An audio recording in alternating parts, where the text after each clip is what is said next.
अभी यही बोलना है कि 15 साल किस तरह से आगे का सरकार, टीएमसी का सरकार हर विषय में राजनीति किए है और डेवलपमेंट अपने से तो कुछ किया नहीं है और केंद्र सरकार बार बार करना चाहे उसको रोक दिए। थोड़ा सा बाकी था लेकिन बार बार परमिशन नहीं दिया गया।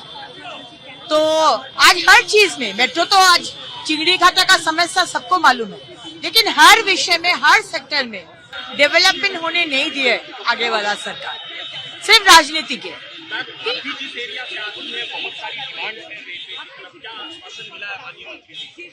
आज बहुत देर का बैठक हुआ, माननीय मुख्यमंत्री जी भी थे और हर विधायक हर सांसद अपना अपना एरिया का जो विषय है, जो डेवलपमेंट का काम है, जो प्रॉब्लम है वो लिखकर हम लोग दिए हैं। बहुत सारे जन बोलने का टाइम मिला, बहुत जन को तो बोलने का टाइम नहीं मिला, तो सबको ही हम लोग अपना क्षेत्र से पेपर दिए हैं। और माननीय रेल मंत्री जी आश्वासन दिए कि हर चीज को देखा जाए, हर चीज।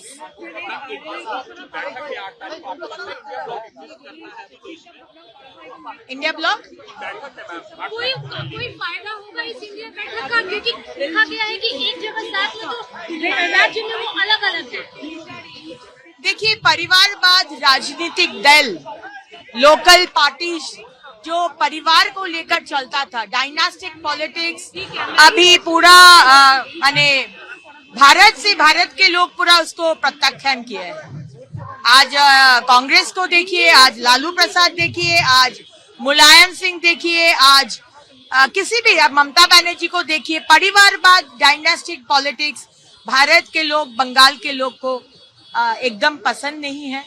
और इतना जल्दी ममता बनर्जी का पार्टी टुकड़े टुकड़े गैंग हो जाएगा ये तो हम लोग को भी मालूम नहीं था।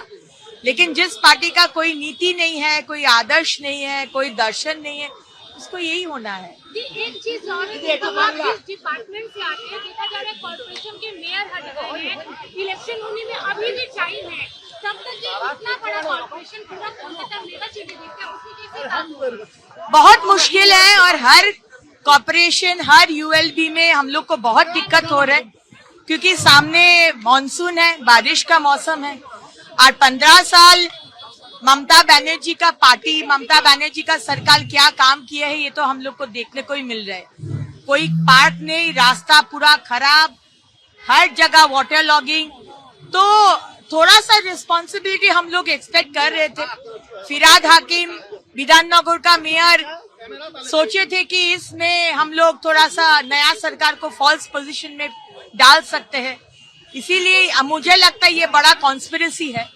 और कैसे भाग गया फिराद हाकिम जी, कैसे भाग गया कृष्णा चक्रवर्ती महाशय और बहुत सारे काउंसिलर। आज 10 दिन भी बाकी नहीं है बारिश का और आप लोग भाग रहे हैं।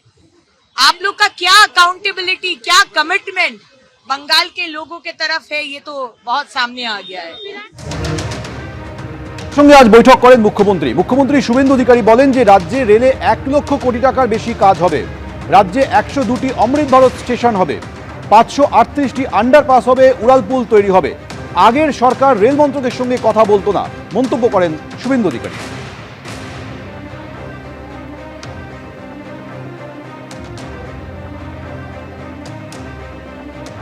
আজকে আপনাদের খুব খুশির খবর যে আমাদের এই মিটিংয়ের যে আউটকাম হবে তাতে পশ্চিমবঙ্গে রেল সেক্টরে 1 লক্ষ কোটি টাকার বেশি কাজ হবে। ऑनरेबल एमआर माननीय अश्विनी वैष्णव जी मुझे कमिट किया है, ये पूरा रुपया रेडी है, 1 लाख करोड़ रुपया हम लोग तुरंत ये काम करूँगा। এতে 102টি নতুন আমাদের অমৃত ভারত স্টেশন মডার্নাইজেশন হবে, আধুনিক মানের হবে এবং 538টা ফ্লাইওভার এবং আন্ডারপাসেস হবে। ইটস এ গ্রেট অ্যাচিভমেন্ট, একটা বড় অপরচুনিটি আমাদের ছিল। আগের সরকার রেল দপ্তরের সঙ্গে কথা বলেনি, রেলওয়ে মিনিস্টারের সঙ্গে যোগাযোগ করেনি। অনারেবল রেলওয়ে মিনিস্টার অনেকবার দিদেন সিএমকে চিঠি করেছেন, রেল বোর্ড চিফ সেক্রেটারিকে চিঠি করেছেন, বাট দে নট রেসপন্ডেড। মানে ওরা কোঅপারেট করেনি, চিঠির উত্তর পর্যন্ত দেয়নি। আমি সরাসরি কথা বলবো, আমাদের প্রতিনিধি অরিত্রিক ভট্টাচার্য রয়েছেন আমাদের সঙ্গে। অরিত্রিক,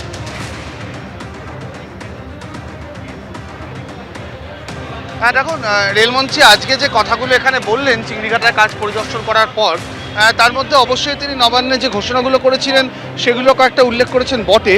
তার সঙ্গে আরও একটি খুব গুরুত্বপূর্ণ কথা যেটা এখানে বললেন, চিংড়িঘাটা ওয়াজ আ ক্লাসিক্যাল এক্সাম্পল কিভাবে তৃণমূল এই রাজ্যে কাজ আটকে রাখে। তার কারণ তোমাকে যদি বলি, কারণ আমরা জানি যে বারবার রেলমন্ত্রী বলেছেন বা পরবর্তী সময় পালাবদলের পর মুখ্যমন্ত্রী শুভেন্দু অধিকারীও বলেছেন যে এই রাজ্যে রেলের বিভিন্নভাবে আটকে রাখা বা আটকে দেওয়া হয়েছিল জমি বা বিভিন্ন কারণে, এরকম প্রজেক্টের সংখ্যা প্রায় 61। কিন্তু তার মধ্যে চিংড়িঘাটা কেন সিগনিফিকেন্ট বা কেন রেলমন্ত্রী ক্লাসিক এক্সাম্পল বলছেন, কারণ এই একটি কাজের জন্য, এই কাজ আটকানোর জন্য পূর্বতন রাজ্য সরকার সুপ্রিম কোর্ট অবধি গেছিল। আরও একটি গুরুত্বপূর্ণ বিষয়, যখনই পালাবদল হলো তারপরে আমরা দেখেছি একাধিক রেল প্রকল্পের আটকে থাকা কাজ জট খুলেছে, কাজ শুরু হয়েছে, সার্ভে শুরু হয়েছে, কিন্তু সবচেয়ে আগে যে কাজটা শুরু হলো সেটা হয়েছিল কিন্তু এই চিংড়িঘাটার কাজটা। এবং আমরা যেটা দেখতে পাচ্ছি এই মুহূর্তে, আমার সহকর্মী সন্দীপন গুপ্ত এই চিংড়িঘাটার এই অংশেই আমরা দেখাচ্ছি, এই যে বাইপাসের উপর দিয়ে দুটো গার্ডার, এই দুটো গার্ডার বসানোর জন্য 18 মাস অপেক্ষা করতে হয়েছিল আরবিএনএলকে, মেট্রো কর্তৃপক্ষকে, যেটা 120 ঘন্টা ব্লক নিয়ে 2 সপ্তাহ মিলিয়ে এবং মোটামুটি 110 ঘন্টার মধ্যে এই কাজ শেষ করা হয়েছিল। তার ফলে এই যে 61টা রেল প্রকল্পের কথা বারবার বলা হচ্ছে যে আটকে ছিল, তার মধ্যে এটি একমাত্র প্রকল্প যেটা জল সুপ্রিম কোর্ট অবধি গড়ায়, এবং এটি সেই প্রকল্প পালাবদলের পর প্রথম ছাড়পত্র যে প্রজেক্টে পাওয়ার পর যে কাজটি আটকে থাকা কাজ সম্পূর্ণ হয়। এই মুহূর্তে রেলমন্ত্রী আজকে তার যে সফর, সেখানে তিনি একাধিক ঘোষণা করেছেন। সেই ঘোষণাগুলোর কিছু এখানে তিনি আবারও বলেছেন, বিশেষ করে যে 60টি একেবারে নিউ ওয়েজ মেট্রোর কথা বলা হয়েছে 5 বছর ধরে, যেটা আস্তে আস্তে আসবে এ রাজ্যে, এই কলকাতায় বা চলবে। অন্যান্য প্রকল্পগুলোর ক্ষেত্রে রাজ্য সরকারের সঙ্গে সহযোগিতার কথা বলা হয়েছে। সার্বিকভাবে তার এই সফর রেলের জন্য অত্যন্ত গুরুত্বপূর্ণ, সেটা রেলকর্তারা মনে করছেন। তার কারণ যে বিজেপি সরকার এখানে আসার পর থেকে বেশ কয়েকটি রেলের প্রজেক্ট যেগুলো আটকে ছিল সেগুলো ছাড়পত্র মিলছিল। এমনকি গত সপ্তাহে রেলমন্ত্রী নিজে ভার্চুয়াল মিটিং করেন এই পশ্চিমবঙ্গে যতগুলো রেলের জোন রয়েছে সেই জোনের জিএম এবং অন্যান্য আধিকারিকদের সঙ্গে। এই পশ্চিমবঙ্গে শুধুমাত্র কলকাতা মেট্রো নয়, তার সঙ্গে পূর্ব রেল, দক্ষিণ পূর্ব রেল এবং উত্তর পূর্ব সীমান্ত রেলে কিছু কিছু অংশ এখানে রয়েছে। তাদের প্রত্যেকে জিএমের সঙ্গে কথা বলে তিনি রিপোর্ট নেন আবারও বিস্তারিত, কোন কোন কাজ এখানে আটকে থাকে।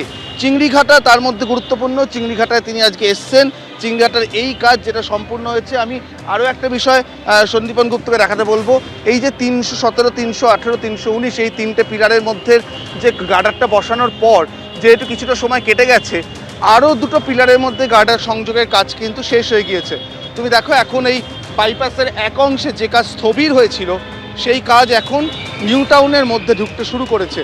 এবং যেটা মেট্রো কর্তৃপক্ষ জানাচ্ছেন, যেটা তারা বারবার দাবি করছেন, যে সেক্টর 5-এর অবধি এই গার্ডার বসানোর কাজ শেষ হওয়ার খুব বেশি দেরি হবে না, এবং সেক্ষেত্রে লাইন পাতা, সিগন্যালিং ব্যবস্থা থেকে শুরু করে তারপর একেবারেই কমিশন অফ রেলওয়ে সেফটি ছাড়পত্র, বিদ্যুৎ বিভাগের ছাড়পত্র, দমকলের ছাড়পত্র, এইগুলো পেতে খুব অসুবিধা হওয়ার কারণ নয় বলেই মনে করছেন, কারণ মূল নির্মাণ কাজ তিনি আটকে ছিল, সেটাই হচ্ছিল না।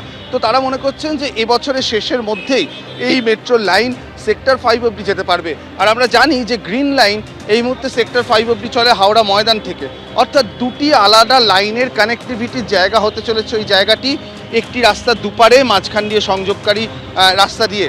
তার ফলে যেটা দাঁড়াবে, সেই নিউ গড়িয়া থেকে লোকজন যেমন সেক্টর 5-এ অফিস পাড়া, নব্য অফিস পাড়ায় অফিস যেমন আসতে পারবেন, সেখান থেকে একটি মেট্রো চেঞ্জ করে একেবারে ধর্মতলা, শিয়ালদা, হাওড়ার মতন জায়গাতে যাওয়া সম্ভব হবে। এই বিষয়গুলোই ত্বরান্বিত করার জন্য রেলমন্ত্রীর আশা। এবিপি আনন্দ, এগিয়ে থাকে, এগিয়ে রাখে।